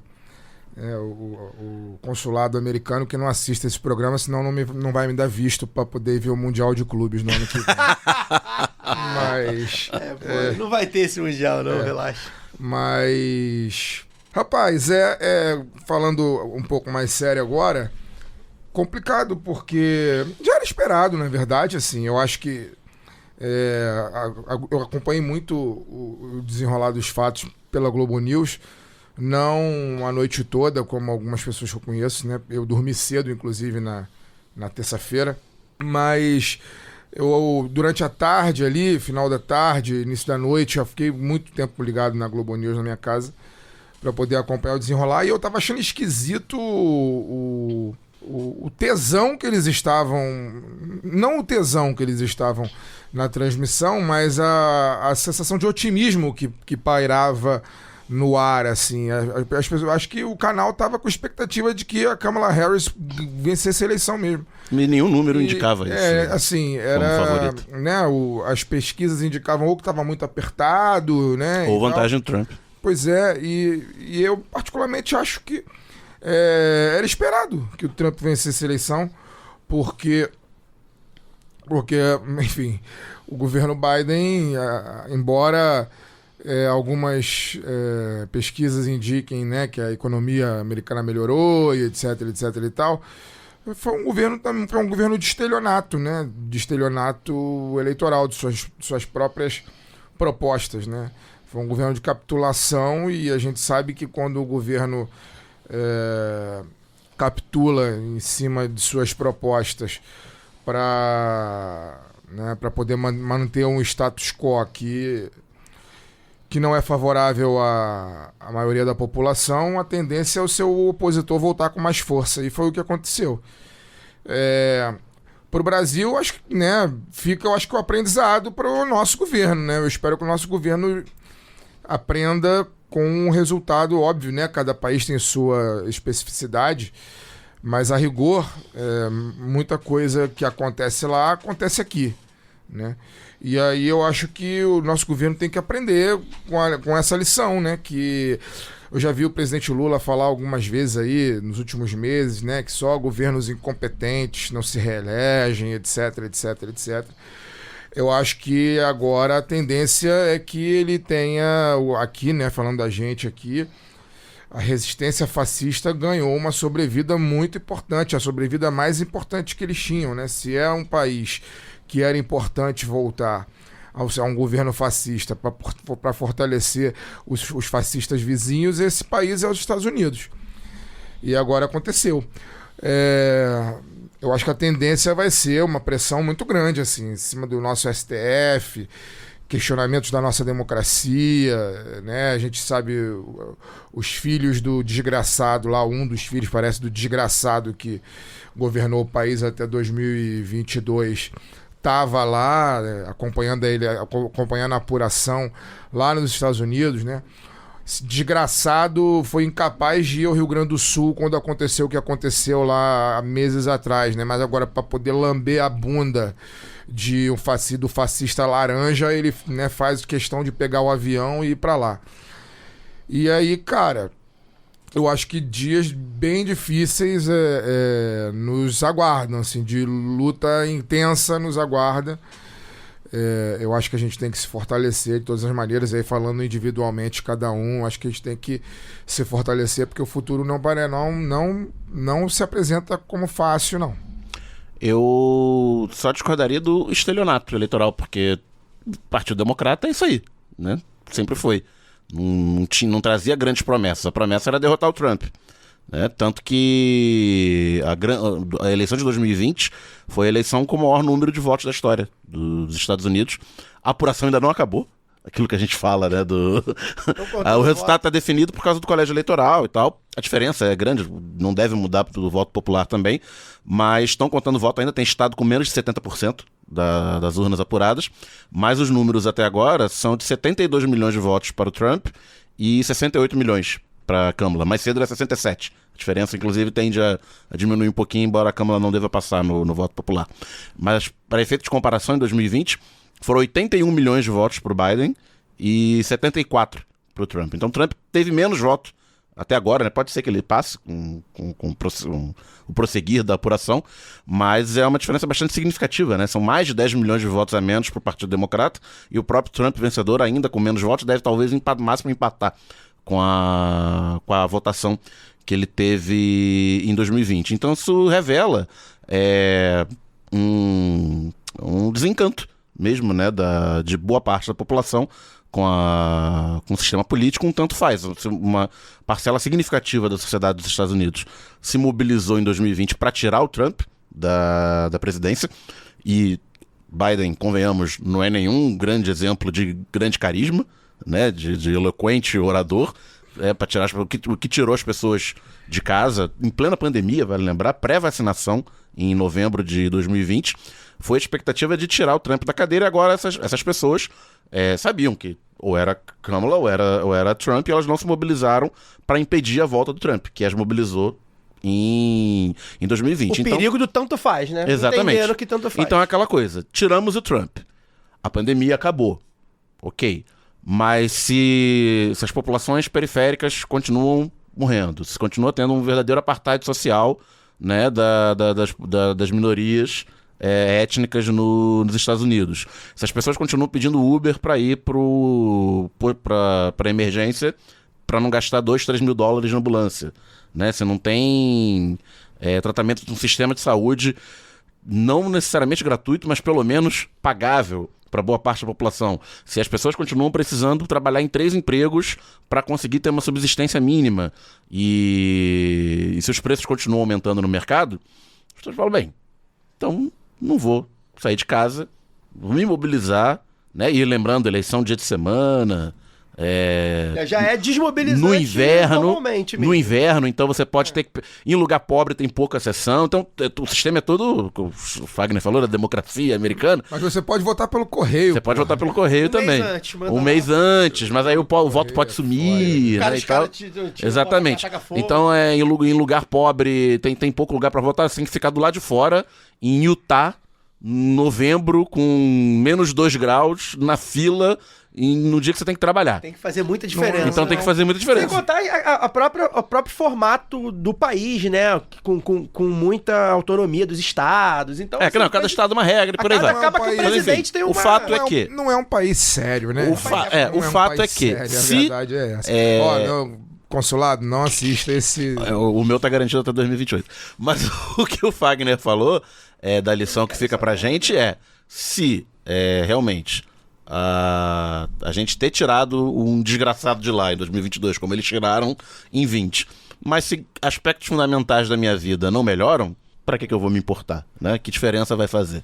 Luara, Lula não é Kamala, não é Biden, né? A gente sabe, Brasil nos Estados Unidos, mas tem um aspecto que eu já notei de cara, até tuitei isso agora, botei no Blue Sky também, no lado B, que foi a primeira coisa que eu pensei quando eu acordei de manhã e vi que o Trump tinha sido eleito. Não que ele esteja, não que o Jair Bolsonaro estivesse completamente apagado do jogo político, porque não estava, né? Principalmente agora nas eleições. Mas ele, durante um bom período, antes das eleições, antes da campanha, ele ficou bem quietinho. Não se repercutiu o que ele postava, o que ele dizia. Ele virou ele tá inelegível. Ele virou um quadro ali, meio que tá ali, de vez em quando, falava e tal. Não tava... É isso, né? Ele é um ex-presidente. Invariavelmente vão dar aspas pra ele. Porém, com a eleição que eles... Enfim, ganhou, né, lá o espaço de quadro político que ele teria, né, com o carisma que ele tem, tudo mais, com os votos que ele teve.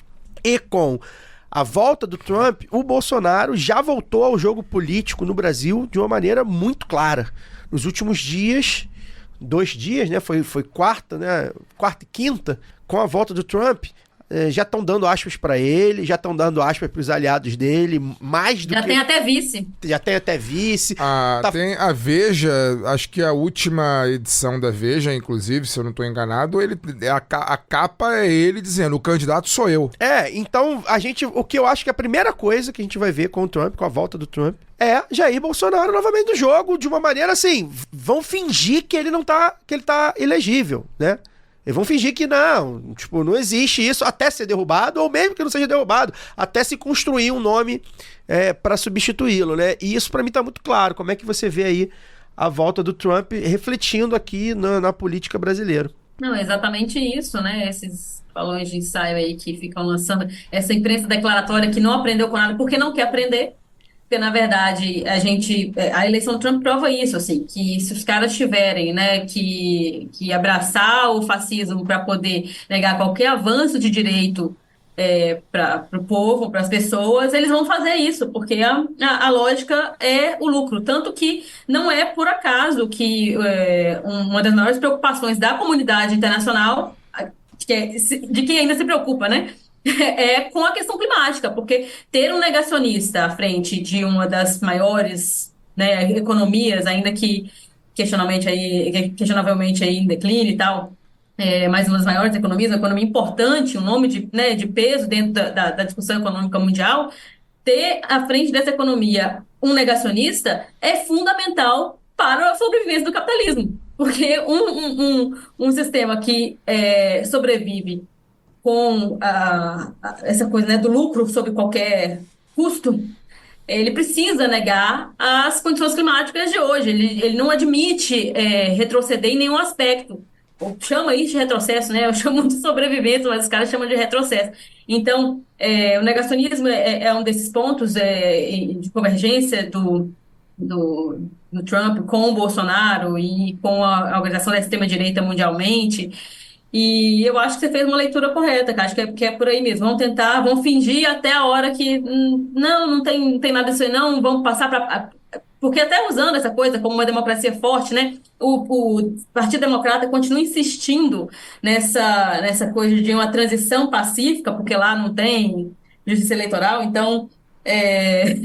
transição pacífica com um fascista agora, o cara que tentou um golpe, que invadiu, né, que incitou a invasão ao Capitólio. Então é um negócio assim, mostra pra gente, não chega a chocar, mas mostra pra gente erros que se continuar, se cometidos aqui também, né, ou até arrastados aqui, porque cometido já foi, né? Esse debate em torno da anistia, essa demora das respostas, ou então só a prisão dos bois de piranha ali, né?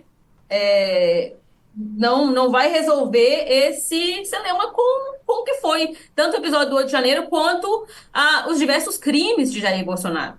Então, este é um ponto, essa falta de resposta. E aí eu acho assim, né, que aquilo que eu já falei durante o programa de hoje, né, a escolha de quem descaradamente dá voz a um discurso de que só os fortes devem sobreviver, e aí falo de Trump, falo de Bolsonaro, mas falo também de Paulo Marçal, mostra que caso a esquerda não responda a isso, caso venha aí mais corte de gasto, mais cinismo de uma frente ampla e que só amplia a direita, esse silêncio será, né, essa não resposta, esse silêncio será também um consenso, né? Ou seja, não há saída, não há alternativa, alguém tem que perder. É isso que a esquerda está dizendo, né? Que, não, então realmente, o sonho que a gente dizia vender, a utopia que a gente fala, isso não existe, alguém tem que perder. Só que esse alguém, coincidente e convenientemente, são sempre mais pobres, né? Então, esse é um ponto que eu acho que realmente precisa de resposta. Isso sempre já é um debate antigo, isso não é uma noção de agora, mas acho que o Partido Democrata se aprendeu de uma forma muito dura, porque Trump vai governar com maioria no Senado, maioria no Congresso, é um negócio realmente... tempos duros virão aí. Acho que todo o meu otimismo eu gastei no primeiro bloco, viu, Fagner? Agora vou me juntar aqui. Eu falo no nosso grupo lá, eu acho que quem acompanha o Lado B há 8 anos, né? Há 8 anos já sabe que eu não sou doutor em otimismo, pelo contrário, eu sou do time do Saramago, eu não vejo nenhum motivo para ser otimista no mundo. Nenhum motivo. Se alguém quiser me dar um motivo, que se apresente, porque eu não enxergo. Fluminense vai jogar o Mundial. Isso também não é motivo de otimismo nenhum. Quadro assim. atual. Também não, em qualquer quadro. Em qualquer quadro. Mas é isso, assim, eu acho que acho que a gente vai enfrentar aí, não tô dizendo que a gente vai perder, nem nada disso. Acho que, né, as coisas faltam 2 anos ainda e tem muita água para rolar. Mas que a gente vai se irritar bastante, que vão ser tempos duros, que a gente vai voltar a viver. A gente nunca deixou de viver, na verdade, né? Que se tivesse deixado de viver essa corja de assassinos que comandou o Brasil nos últimos 4 anos, estaria todo mundo, né, comendo capim pela raiz, né, se não fosse normalizado. Mas agora a gente vai ter uma normalização ainda maior do discurso fascista, uma normalização ainda maior das figuras do fascismo brasileiro, é isso. Jair Bolsonaro já está na capa da Veja, mesmo antes da eleição do Trump, mas já está na capa da Veja se dizendo candidato. Hoje ele já falou que o Temer pode ser o vice dele, e por aí vai, assim, toda semana a gente vai se irritar com algum tipo de absurdo que vai ser reproduzido da boca desses animais e da boca dos próprios jornalistas aí do mainstream brasileiro que normalizam essa malta toda de corruptos e assassinos aí. Queria falar um pouquinho da tal questão do voto identitário, né? Tem muita gente aí culpando, não, porque o Partido Democrata, com seu discurso do voto identitário, né? Lançou uma mulher não branca, e isso não mobiliza os eleitores e tal. Então, a gente comentou no grupo mais cedo, Caio falou, não dá pra saber o voto certinho pelos grupos, né? Pesquisa. Etários, étnicos, porque em tese o voto é secreto, mesmo que ele seja pelo correio. Mesmo a Katy Perry tendo mostrado. Mesmo a Katy Perry tendo fotografado o voto dela pelo correio. O país não é sério, né, velho? Mas tem pesquisas de boca de urna, né? As pesquisas de boca de urna costumam ser um pouco mais acuradas do que as pesquisas pré-eleitorais. Então os dados que saíram hoje aqui, numa pesquisa da Reuters aqui, quer dizer, da Edison Research, divulgada via Reuters, o Trump teve 13 pontos de vantagem entre os homens, 55-42, enquanto a Câmara teve 8 pontos de vantagem entre as mulheres, 53-45. Entre os brancos, o Trump teve 16 pontos de vantagem, 57-41. Né? Entre os negros, 85-13 para a Câmara, para ver como é bacana, né, a ideia do Trump para a comunidade negra.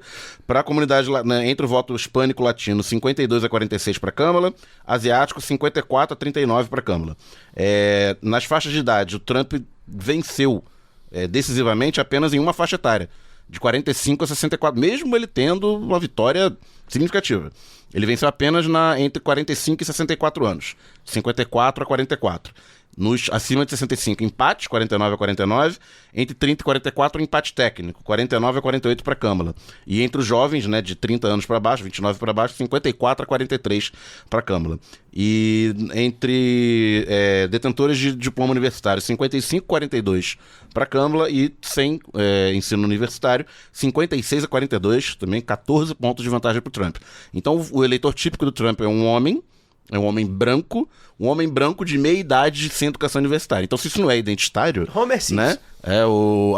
A ideia, o homem branco de meia idade, que ele tem a saudade daquilo que já não viveu, né? Daquele mundo que lhe foi prometido, talvez na sua infância e juventude, né? Do homem respeitado e que seria o provedor da família, daquela família nuclear, do homem, da mulher, dos filhos que respeitava. Ele cresceu com essa ideia.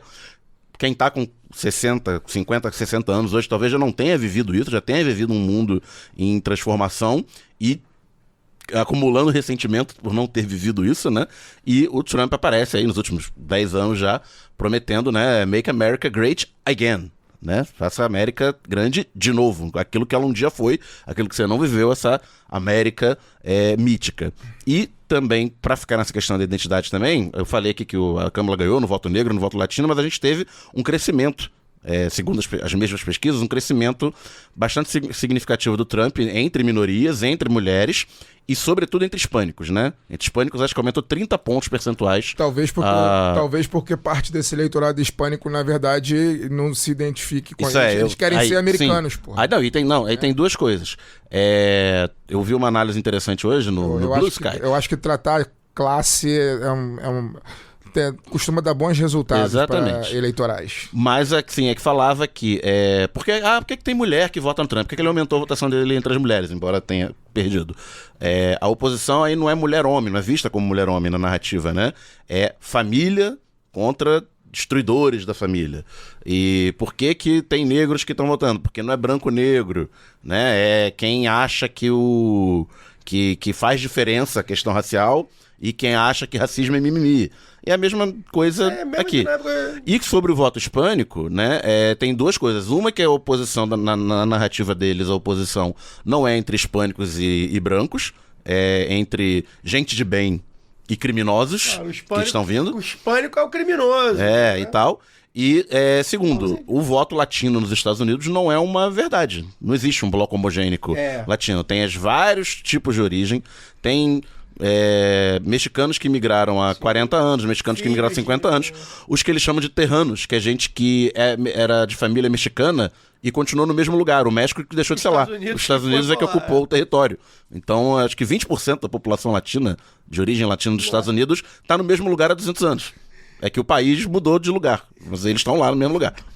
E, não, San Antonio, Sacramento, Los Angeles, San Diego, El Paso e tantos exemplos. Tiveram nem o luxo de mudar de nome, né? Exatamente. Então, de grosso modo, simplificadamente, né, as famílias hispânicas, latinas, que estão há várias gerações nos Estados Unidos, tendem a aderir a um discurso conservador. Pode ser querer ser americano, se consideram americanos, são cidadãos americanos, e veem a nova imigração como uma ameaça, tanto quanto os brancos, né? Porque eles se sentem ameaçados. Nós já estamos estabelecidos, nós somos pessoas de bem, trabalhadoras, pagadoras de impostos, que estamos aqui há várias gerações.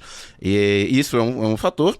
E tem outro fator também que, principalmente os descendentes de cubanos da Flórida, né, descendem, em muitos casos, de famílias que eram famílias ricas, famílias de posse, que fugiram da Revolução Cubana. Então, sempre tiveram um viés conservador bastante destacado. Então, essa questão do voto latino, tem vários votos latinos. Enquanto o voto porto-riquenho costuma ser mais progressista, né, das famílias descendentes de porto-riquenhos. Que Porto Rico é um... autônomo, no estado É um protetorado. Protetorado seria a palavra mais adequada, né? É um status híbrido entre colônia e território americano. Tem vários direitos do cidadão americano, mas não podem votar para presidente e não elegem representantes para o Congresso, os que moram em Porto Rico, né? Então Lu, no pique, pra gente terminar. Tem um dado interessante, que é um desdobramento disso que o Daniel falou, que não é uma posição entre homens e mulheres, né? Mas essa coisa da família, que... Eu vi um dado que entre as mulheres casadas, 50% votou em Trump. E entre as mulheres solteiras foi 37%, né? 60% para Kamala, né? É assim que fala. Agora ninguém precisa saber mais. Mas assim, eu queria comentar exatamente isso. Acho que o Daniel trouxe todos os dados, é sempre muito bom contar com o economista do povo.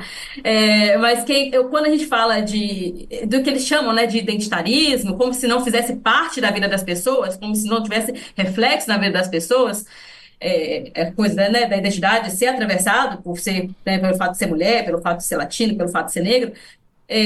Me parece assim que, na verdade, esse discurso contra o chamado identitarismo parece que é uma coisa assim, se esses caras pudessem, eles, né, eles usam os mesmos argumentos até de quem negava o voto às mulheres.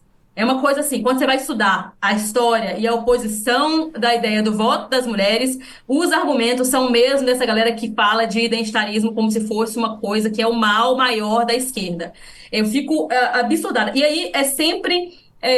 eu gosto de retomar o que foi o pós-ele não, culpando as mulheres de que, olha, o ele não elegeu o Bolsonaro, o identitarismo elegeu o Trump. Aí você pega todos os movimentos, todas as mobilizações de massa que aconteceram no Brasil, ou as organizações e tal, mesmo num país como os Estados Unidos, que já não tem essa tradição muito mais, né, de manifestação popular e tal, todos eles, quem está lá em peso?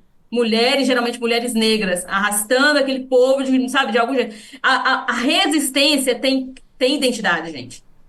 São vocês que se acham os únicos, né, os porta-vozes oficiais, né, e aí eu tô falando dos homens brancos de classe média, metidos a intelectuais, que vão fazer suas análises aí do que a esquerda tem que fazer.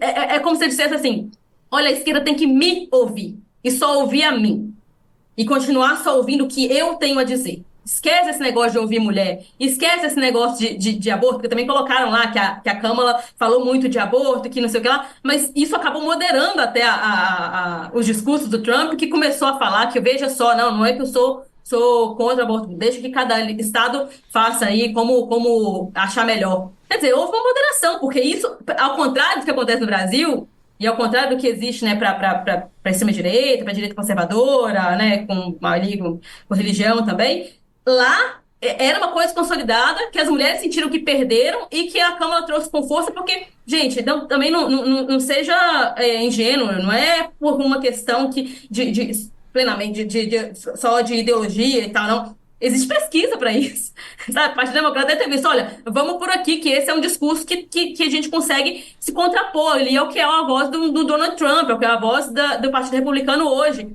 Porque era consolidado até para o Partido Republicano. O negócio é que eles foram fazendo tantas concessões ali à extrema-direita, e o Trump engoliu o Partido Republicano, e isso virou um tema para eles também. Mas aqui é tratado como se fosse uma coisa menor, porque é um direito, né, deveria ser um direito concedido às mulheres, porque virou papo de mulher falar de aborto. E aí os caras, os companheiros, entre muitas aspas, não topam fazer um debate como esse e tratam isso como identitarismo, sendo que isso atravessa diretamente as mulheres trabalhadoras. Quer dizer, uma mulher que tem, né, que tem filho, onde é que ela vai deixar o filho, como é que ela vai cuidar do filho, como é que ela vai dar conta de trabalhar e de cuidar de casa e tal, porque ainda vivemos no sistema patriarcal, e isso não é uma pauta da classe trabalhadora, saca? E aí vamos continuar insistindo nessa tese de que o identitarismo elegeu... Não, é o contrário.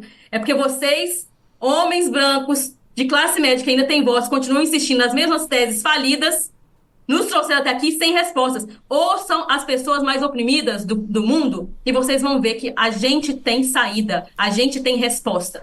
São vocês que não querem nos ouvir.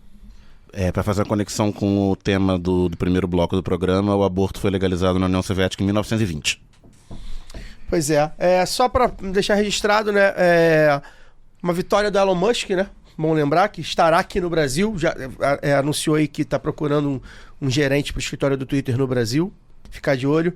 Lembrar também que o Biden é o primeiro presidente a ligar para o Lula na vitória do Lula na eleição, validando ali, né, a vitória Ele do emite um comunicado, né? É o primeiro oficial, ou seja, a eleição de 2022 foi sob os Estados Unidos de Biden. A eleição de 2026 será sobre os Estados Unidos de Trump, bom ficar de olho. E a última coisa que eu queria destacar é lamentar, né? Tanto dinheiro, tanta tecnologia, tanta gente competente a serviço dos Estados Unidos. O Grupo Globo, quando é para falar de eleição americana, fica aqui, ó, pequenininho, medíocre, sabujo, nojento, a forma que a Globo trata a eleição americana e distrata todo o resto, né, enfim, que a gente acredita, outras eleições, outros países, os países vizinhos, mas mesmo questões internas no Brasil. Eu acho que é o momento que fica mais claro por que a Globo foi criada enquanto televisão e a quem ela serve. Me dá até um pouco de nojo ver aquilo, mas enfim. Falei bastante, Fagner, obrigado, boa noite. Obrigado, eu que agradeço. Agradecer o Porto, que não está mais com a gente, mas que falou aqui pela metade do programa.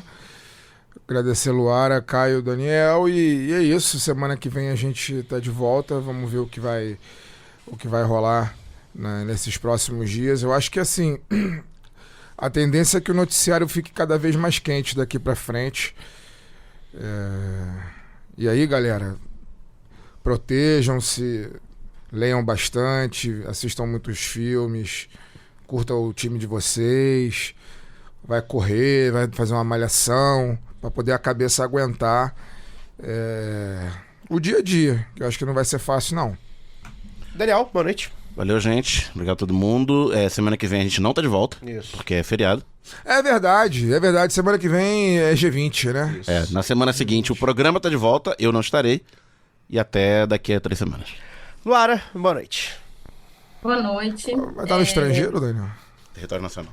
Tá em território nacional. Desculpe, Luara, te cortei. O cara falou que vai faltar o programa e já pensei que ia estar no estrangeiro de novo. Não, muito bom o programa de hoje. Eu acho que sempre bom revisitar, né, eventos e símbolos da esquerda para que a gente possa rememorar, para que a gente possa retomar, né, se não conhece nada, conhecer, mas retomar também alguns estudos, porque eu acho sempre importante ler certos clássicos aí da esquerda e tendo sempre em mente que é um aprender a ler, né? É sempre um aprender a ler o cenário, ler a leitura do mundo precede a leitura da palavra, já dizia o Paulo Freire, né? Então, revisitar esses símbolos também é um aprender a revisitá-los, a criticar no que é importante, mas também aprender com eles, enfim. É um programa de hoje muito bom, esse segundo bloco também, eu acho que até me exaltei. Eu perguntei para minha mãe e minha avó que ouvem todos os nossos programas se eu estava me exaltando muito, assim, eu acabo me empolgando, vocês me deixam empolgada, gente. Então, me falem também se estiver excedendo de alguma forma. Não sei se vou parar não, porque é o meu jeitinho. Então, mas é sempre bom ter esse retorno aí de vocês e brigadão, até a próxima. É isso, convidar todos a deixar seu like. A gente precisa o comentário, ver aí se assina o canal ou não, inscrever, ativar a notificação, deixa seu feedback, deixa seu comentário sobre o programa. Você que está no podcast tradicional, você pode avaliar, né? Algumas plataformas permitem, então pra gente é importante que vocês avaliem. E antes de encerrar, a gente não volta semana que vem, como o Daniel falou, estaremos aí no Ainda bem, né, que pós-Copa do Brasil, vai que esse podcast implode. Pois vai saber o que vai acontecer, mas eu queria deixar antes aqui uma aspa, a fala da Fernanda Chaves, sobrevivente do atentado, então assessora de Marielle Franco. Aspa para Fernanda: fazer justiça para Marielle, além de julgar e condenar os seus executores, é responsabilizar e condenar os mandantes e aprofundar o enfrentamento ao crime organizado que está acabando com o Rio. Fecha aspas. A família, os amigos de Marielle e do Anderson, acredito que tenham encontrado algum conforto na condenação do Rony e do Elcio, mas a sociedade precisa de respostas maiores e mais complexas contra a imensa teia criminosa carioca que envolve todos os poderes constituídos, oficiais e não oficiais. Prender 2 matadores de aluguel é apenas prender 2 matadores de aluguel. No atual formato, tira-se 2 de cena, deixa ele preso, surgem outros 10 ali ao mesmo tempo. E a justiça, dona Lúcia Glioche, juíza do caso, a justiça não é só lenta, cega, burra, injusta, errada e torta, como você disse na sua sentença. A justiça é também cúmplice e participa dessa rede de criminosos do Estado. Até a outra semana, daqui a 2 semanas a gente volta. Valeu. Esse podcast foi editado por Fernando Cesarotti.